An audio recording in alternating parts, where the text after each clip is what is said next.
Halo pemirsa Kece TV, kembali lagi bersama saya Milani Eka, tentunya dalam program edisi Edukasi Vokasi. Nah, pada kesempatan kali ini saya sudah ditemani dengan dua wanita cantik dari jurusan Desain Grafis Vokasi UNESA. Yang pertama ada Ibu Asi Digisianti Surya Patria STMPD. Apa kabar Ibu? Alhamdulillah sehat. Alhamdulillah sehat ya Ibu? Sehat. Selanjutnya ada Asnizan Zatliza Rahma, salah satu mahasiswa dari Desain Grafis Vokasi UNESA. Benar. Apa kabar? Alhamdulillah baik. Baik, oke. Langsung saja nih ya Bu, banyak sekali orang-orang yang beranggapan bahwasannya dan juga mengatakan desain grafis dan juga desain komunikasi visual itu hampir sama. Nah, mungkin bisa dijelaskan kepada teman-teman kece, apa sih perbedaan dari keduanya tersebut, Bu? Oke, memang secara keilmuan itu tidak beda jauh begitu. Jadi pada dasarnya sebelum muncul DKV itu secara sejarah gitu ya, itu munculnya adalah desain grafis dulu gitu ya, desain grafis karena desain graf itu kan gambar ya dari cetak begitu ya, cetak mencetak. Tapi begitu perkembangan teknologi, mengikuti teknologi adanya digitalisasi, adanya printing gitu ya, otomatis printing digital, semuanya itu semua digitalisasi secara online. Lah itu baru muncullah DKV. Tetapi secara keilmuan itu tidak berbeda jauh begitu ya. Jadi kalau secara sama-sama misalnya S1-nya gitu ya. Tapi kalau dari D4 dan S1 lah itu baru berbeda dari sisi stratanya begitu ya. Satunya sarjana terapan yang fokus pada praktek ya, jadi kami lebih banyak di praktek begitu ya. Sedangkan kalau di S1 kebetulan kan UNESA juga punya nih ya S1 DKV gitu ya. Itu lebih fokus sama teori begitu. Jadi riset. Pengembangannya itu pada riset. Jadi penitik beratan pada tugas-tugasnya itu selalu based on riset. Tapi tidak di D4 itu bukan berarti tidak riset sama sekali, cuma komposisi risetnya lebih sedikit, begitu, lebih banyak prakteknya. Oke, jadi di D4 ini lebih banyak prakteknya. Betul. Tadi saya mengutip terkait gambar, menitik fokuskan pada kata gambar Ibu. Berarti semua yang masuk di jurusan desain grafis ini harus bisa gambar? Bisa dijawab dengan Lisa ini, kalau gitu bisa. Oke, dari pandangan saya sebagai seorang mahasiswi ya, ini lebih di desain grafis. Memang banyak stigma orang-orang yang mengatakan bahwa kalau kita kuliahnya di desain grafis atau desain komunikasi visual dan lain sebagainya, berarti memang harus punya skill yang tinggi untuk menggambar ya, dalam menggambar. Iya. Gimana ya? Sebenarnya enggak juga sih, gini. Semua itu tuh muncul dan bisa istilahnya kita optimalkan kalau ya memang kita berusaha dan telaten gitu. Jadi misalnya nih masuk dalam artian kayak pengen banget nih aku belajar menggambar, itu juga nggak masalah. It's not a big problem karena kita bisa ngasah itu saat kita kuliah nanti gitu. Jadi kalau orang bilang harus punya skill gambar, ya semua orang tuh bisa menggambar, tapi gimana ngasahnya itu nanti kita bakal pelajari nanti saat kita udah kuliah itu. Gimana kita bisa mau belajar gitu ya, yang penting ada kemauan. Ya, betul. Gitu. Sebetulnya menggambar itu hanya sebagai, kalau di kami proses seleksi gitu ya. Jadi kalau memang di prodi kami itu ada peminat dan ada kuota, ada pagu begitu ya. Jadi otomatis kalau kita nyeleksinya pakai mata pelajaran lainnya kayaknya kurang relevan gitu ya. Yang paling dekat adalah menggambar. Jadi otomatis memang diharapkan calon mahasiswa itu punya kemampuan dasar untuk menggambar begitu. Tapi karena proses seleksi aja begitu, bukan berarti tadi harus menggambar secanggih pelukis begitu ya, tidak. Karena menggambar di sini lebih pada bagaimana kita menangkap yang ada sekitar kita secara cepat gitu ya, menggambar. Jadi kalau langsung buka komputer gitu kan lama begitu. Jadi kalau menggambar kan sketching itu lebih cepat begitu. Itulah sebagai salah satu mengapa menggambar itu menjadi salah satu poin untuk bisa masuk seperti itu gitu. Jadi kalaupun skillnya memang tidak perlu secanggih pelukis, tapi paling tidak tadi, karena kan kita lihat kompetitor ya, satu angkatan tuh satu kali masuk itu yang pinter gambar tuh seberapa, seperti itu. Karena sebagai salah satu cara atau proses seleksi. Oke, baik Ibu, terima kasih. Mungkin akan kita lanjutkan obrolan seru kali ini dalam segmen selanjutnya. Jangan kemana-mana, tetap di edisi Edukasi Vokasi.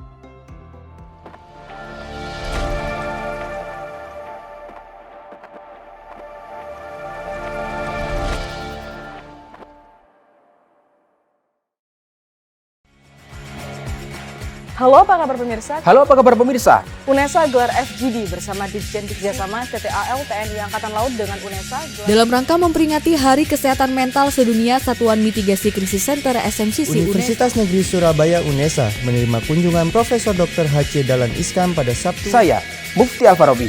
Saya Ramadhani Aisyah. Inilah informasi selengkapnya.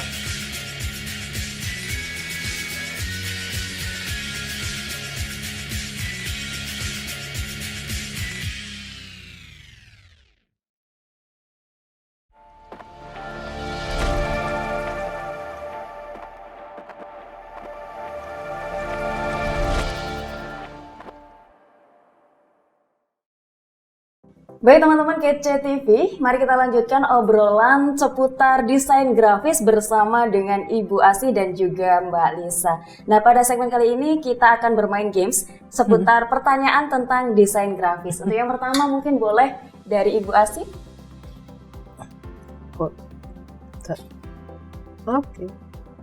Oke, saya bacakan pertanyaan ya, Ibu. Ya, silakan. Oke, nomor 6. Prospek yang paling menjanjikan untuk lulusan dari desain grafis itu apa, Bu? Prospek kerjanya? Prospek kerja, sebenarnya desain grafis itu luas ya. Prospek kerjanya itu luas. Jadi bisa masuk ke salah satunya di konsultan desain. Ya, konsultan desain bisa ilustrasi, bisa ilustrator, sebagai desainer, sebagai fotografer gitu ya, karena kami juga ada mata kuliah fotografi juga, jadi apapun yang menunjang di desain, mulai dari ilustrasi, menggambar, fotografi untuk membuat media promosi, itu semua sudah kami bekali di dalam mata kuliah. Jadi intinya ketika mahasiswa itu atau calon lulusan lebih senang, lebih menguasai di fotografi, biasanya mereka bekerja di bidang fotografer itu, atau fotografi atau video editing kadang juga seperti itu. Karena video production juga, videografi dan video production pun juga kami berikan begitu mata kuliah seperti itu. Oke, saya rasa kali ini juga pada era saat ini banyak sekali pekerjaan yang membutuhkan jasa dari desain grafis. Jadi konten kreator. Betul, banyak sekali mahasiswa yang mencari kerja sampingan ya, sambil kuliah juga sambil freelance bekerja. ya. Betul, freelance. Jadi freelance-nya dijadikan konten kreator seperti itu. Konten kreator sebagai desainernya ya. Jadi untuk bahkan kami juga, mahasiswa kami juga ada jadi copywriting ya. Copywriting bagaimana how to write, bagaimana menulis pesan di dalam sebuah media itu begitu. Meskipun tidak sedetail bahasa Indonesia ya. Kalau bahasa Indonesia kan lebih detail begitu. Tapi kami juga memberikan bekal pada mahasiswa untuk belajar bagaimana how to write untuk komunikasi begitu. Komunikasi digital, komunikasi visual lah seperti itu. Oke. Nah, selanjutnya nih untuk Mbak Lisa.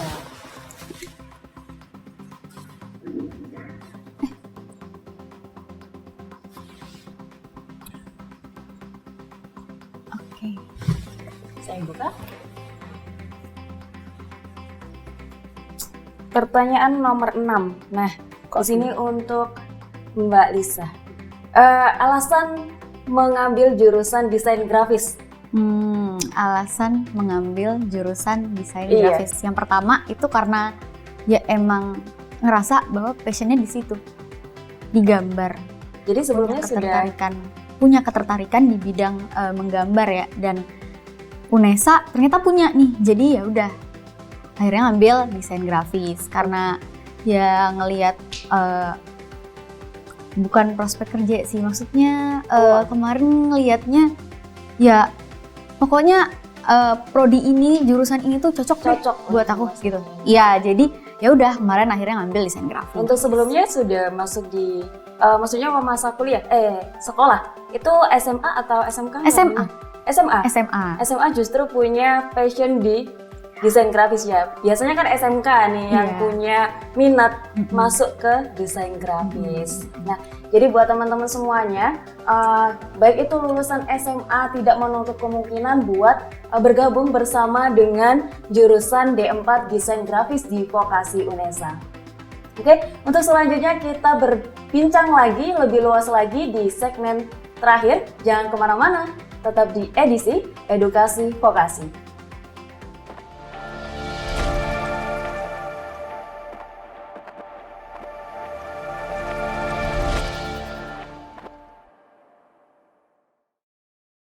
Hai teman belajar. Hai teman belajar. Halo teman belajar. Halo teman-teman belajar. Halo teman belajar, jumpa lagi dengan Kak Rahmadani dalam program Belajar Yuk. Assalamualaikum, hai teman belajar. Kali ini bersama Kak Gofar di Belajar Yuk. Teman belajar, sudahkah kita beriman kepada Allah? Apa sih itu iman? Bagaimana cara kita beriman kepada Allah Subhanahu wa Ta'ala? Yuk simak penjelasan tentang iman kepada Allah di Belajar Yuk. Episode kali ini bersama Kak Gofar.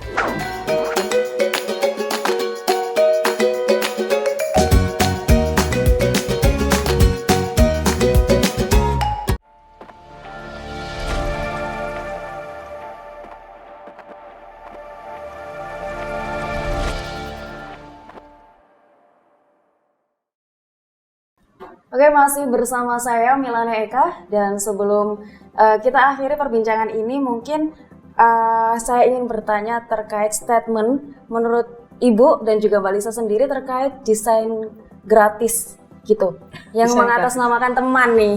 Minta ke desainnya dong, teman sendiri, harga teman mungkin gitu ya. Silakan. Dari siapa dulu? Silakan. Lisa dulu. Ya, yang mungkin pernah punya pengalaman sering gitu ya, gitu buatin dong. Oke, jadi kalau dari pengalaman pribadi sendiri pun ya ada, pasti ada gitu.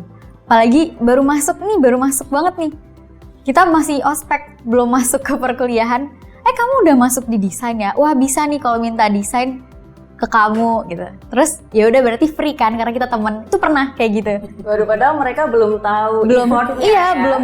belum kita belum masuk ke perkuliahan, belum masuk ke materi. Kita belum tahu kita bakal belajar apa gitu di perkuliahan nih udah dimintainnya aja. Wah, iya. Inden.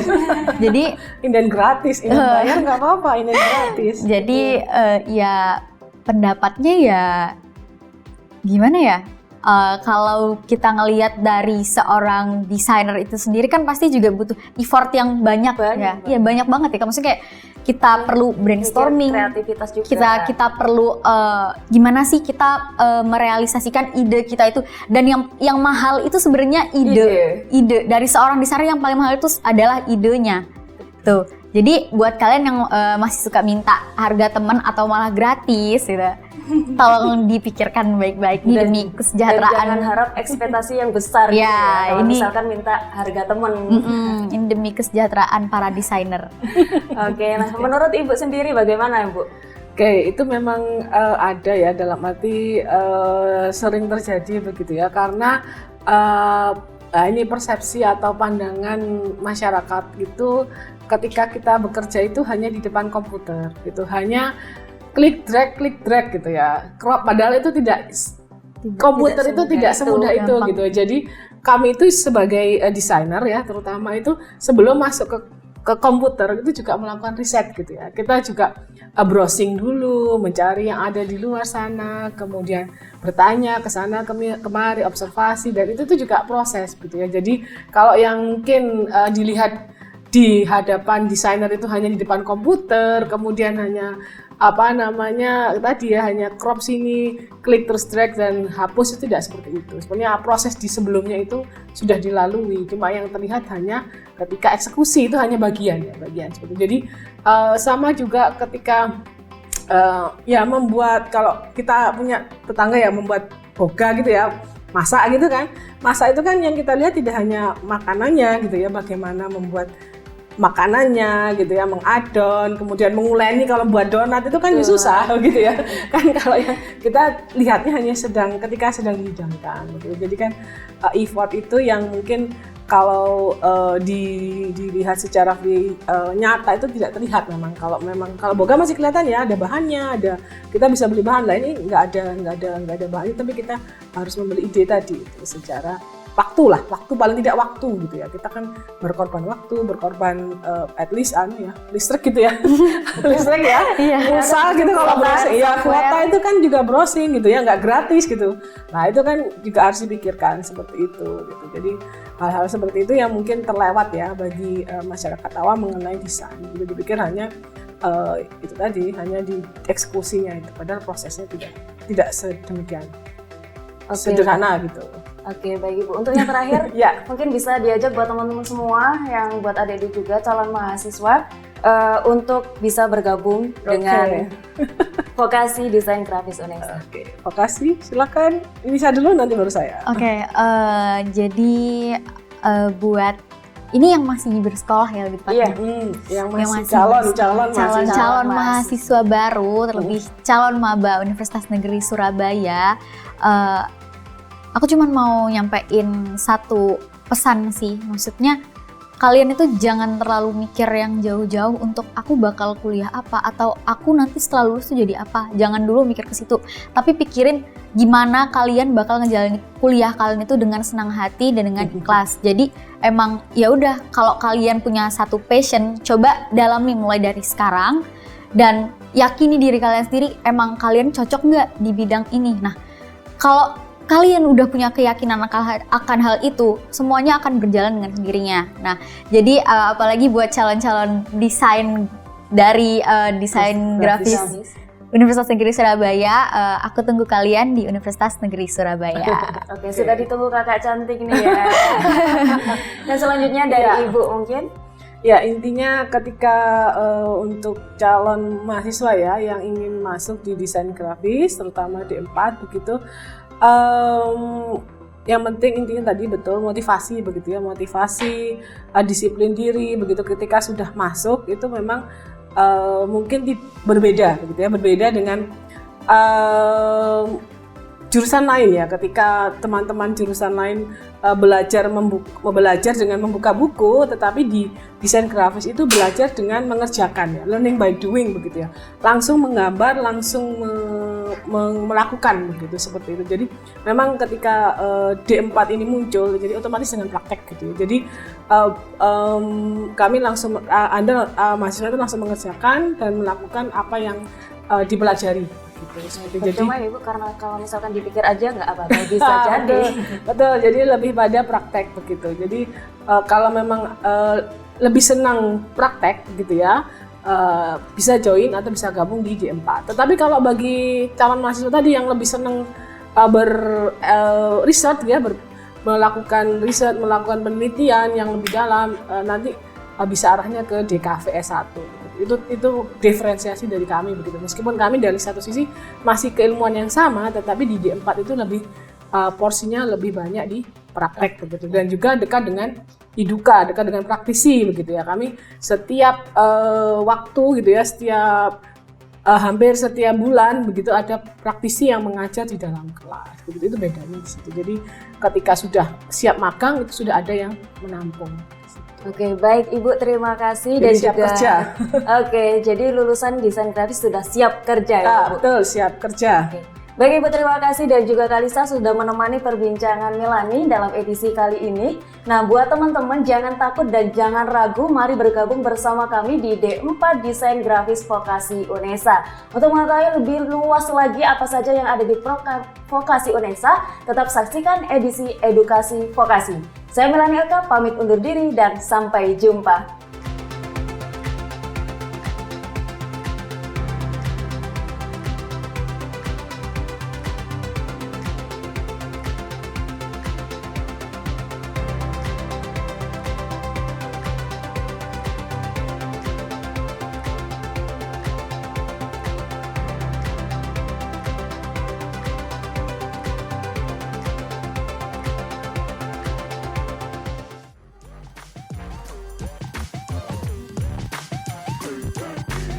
KCTV.